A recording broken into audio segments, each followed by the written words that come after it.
ವಿಧಾನಸೌಧದಲ್ಲಿ ಪಾಕ್ ಜಿಂದಾಬಾದ್ ಸಂಬಂಧ ಎಫ್ಎಸ್ಎಲ್ ವರದಿ ಇನ್ನೂ ಬಂದಿಲ್ಲ. ಇನ್ನೂ ವರದಿ ಬರಬೇಕು, ವರದಿ ಬರಲಿ, ಕ್ರಮ ಕೈಗೊಳ್ತೀವಿ ಅಂತ ಹೇಳಿದ್ದಾರೆ ಗೃಹ ಸಚಿವ ಜಿ ಪರಮೇಶ್ವರ್. ಎಫ್ಎಸ್ಎಲ್ ವರದಿ ಕಳಿಸಿಕೊಟ್ಟಿದ್ದಾರೆ. ಈಗ ಪಾಕ್ ಜಿಂದಾಬಾದ್ ಅನ್ನುವಂತಹ ಘೋಷಣೆ ಅದು ಪಾಕ್ ಪರವಾಗಿ ಕೂಗಿದ್ದೋ ಅಥವಾ ಅಲ್ಲಿ ನಾಸಿರ್ ಹುಸೇನ್ ಜಿಂದಾಬಾದ್ ಅಂತ ಕೂಗಿದ್ದೋ, ಇನ್ನೂ ವರದಿ ಬರಬೇಕು, ಅದಾದ್ಮೇಲೆ ಕ್ರಮ ತೆಗೆದುಕೊಳ್ತೀವಿ ಅಂತ ಹೇಳಿದ್ರೆ ಒಂದು ಕ್ಲಿಪ್ಪಿಂಗ್ ಅಲ್ಲ, ಸಾಕಷ್ಟು ಕ್ಲಿಪ್ಪಿಂಗ್ಗಳಿದ್ದಾವೆ. 7 ಜನರನ್ನ ಕರೆಸಿ ವಾಯ್ಸ್ ರೆಕಾರ್ಡಿಂಗ್ ಮಾಡಲಾಗಿದೆ ಅಂತ ಜಿ ಪರಮೇಶ್ವರ್ ಈಗ ಮಾಹಿತಿಯನ್ನು ಕೊಟ್ಟಿದ್ದಾರೆ. ಅಂದರೆ ಈಗ 7 ಜನರು ಏನಿದ್ದಾರೆ ಆರೋಪಿಗಳು, ಅವರೆಲ್ಲರೂ ಕರೆಸಿ ವಾಯ್ಸ್ ರೆಕಾರ್ಡಿಂಗ್ ಮಾಡಲಾಗಿದೆ. ಎಫ್ಎಸ್ಎಲ್ ವರದಿ ಇನ್ನೂ ಬರಬೇಕದು. ಧ್ವನಿ ಯಾರದ್ದು, ಅದರ ನಿಜಕ್ಕೂ ಪಾಕಿಸ್ತಾನ ಪರವಾಗಿ ಘೋಷಣೆಗೆ ಹೋಗಿದ್ದಾರಾ ಅಥವಾ ಬೇರೆ ಘೋಷಣೆಗೆ ಹೋಗಿದ್ದಾರಾ, ಅದು ಕ್ಲಿಯರ್ ಆಗುತ್ತೆ ಅಂತ ಪರಮೇಶ್ವರ್ ಹೇಳಿದ್ದಾರೆ. ಅದರಲ್ಲಿ ಏನಿದೆ ಅಂತ ಕೂಡ ಇನ್ನೂ ಗೊತ್ತಿಲ್ಲ.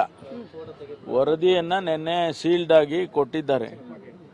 ಅದನ್ನ ಮುಖ್ಯಮಂತ್ರಿಗಳು ಈಗಾಗಲೇ ಹೇಳಿದ್ದಾರೆ, ನಾನು ಕ್ಯಾಬಿನೆಟ್ ಮುಂದೆ ಅದನ್ನ ಮಂಡಿಸ್ತೇನೆ. ಕ್ಯಾಬಿನೆಟ್ ಏನು ಡಿಸಿಷನ್ ತಗೊಳ್ಳುತ್ತೆ ಆ ಪ್ರಕಾರ ಹೋಗೋಣ ಅಂತ ಹೇಳಿದ್ದಾರೆ. ಕ್ಯಾಬಿನೆಟ್ ಒಂದು ವೇಳೆ ಅದನ್ನ ಅಕ್ಸೆಪ್ಟ್ ಮಾಡಿ ಎರಡೂ ಸದನದ ಮುಂದೆ ಮಂಡನೆ ಮಾಡಬೇಕು.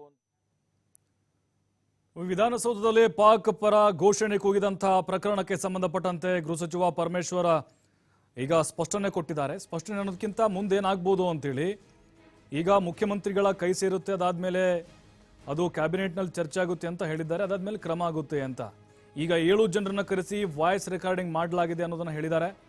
ಎಫ್ಎಸ್ಎಲ್ ವರದಿ ಬಂದಾದ್ಮೇಲೆ ಗೊತ್ತಾಗುತ್ತೆ ಅದು ಪಾಕಿಸ್ತಾನದ ಜಿಂದಾಬಾದ್ ಅಂತ ಕೂಗಿದ್ದು, ಅಲ್ಲಿ ನಾಸಿರ್ ಸಾಬ್ ಜಿಂದಾಬಾದ್ ಅಂತ ಕೂಗಿದ್ದು ಅಂತ. ಯಾಕಂದ್ರೆ ಪರ ವಿರೋಧದ ಚರ್ಚೆಗಳು ನಡೀತಾ ಇದೆ ಸೋಷಿಯಲ್ ಮೀಡಿಯಾಗಳಲ್ಲಿ.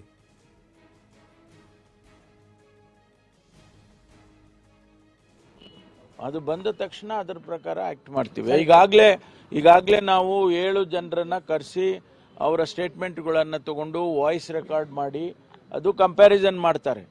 ಈಗ ಒಂದು ವೇಳೆ ಯಾರನ್ನ ಸಸ್ಪೆಕ್ಟ್ ಮಾಡ್ತಾರೆ ಅವರನ್ನು ಕೂಡ ಈಗಾಗಲೇ ನಾವು ಸೆಕ್ಯೂರ್ ಮಾಡಿ ಅವರ ವಾಯ್ಸ್ ರೆಕಾರ್ಡಿಂಗ್ ಎಲ್ಲ ಮಾಡಿದ್ದಾರೆ. ಫರ್ದರ್ ಇನ್ವೆಸ್ಟಿಗೇಷನ್ನು ಎಫ್ಎಸ್ಎಲ್ ರಿಪೋರ್ಟ್ ಬಂದ ಮೇಲೆ ಗೊತ್ತಾಗುತ್ತೆ. ಅದು ಇನ್ನೂ ವರದಿ ಬರಬೇಕು. ನಾವು ಹೇಳಿದ್ದೇವೆ ಆದಷ್ಟು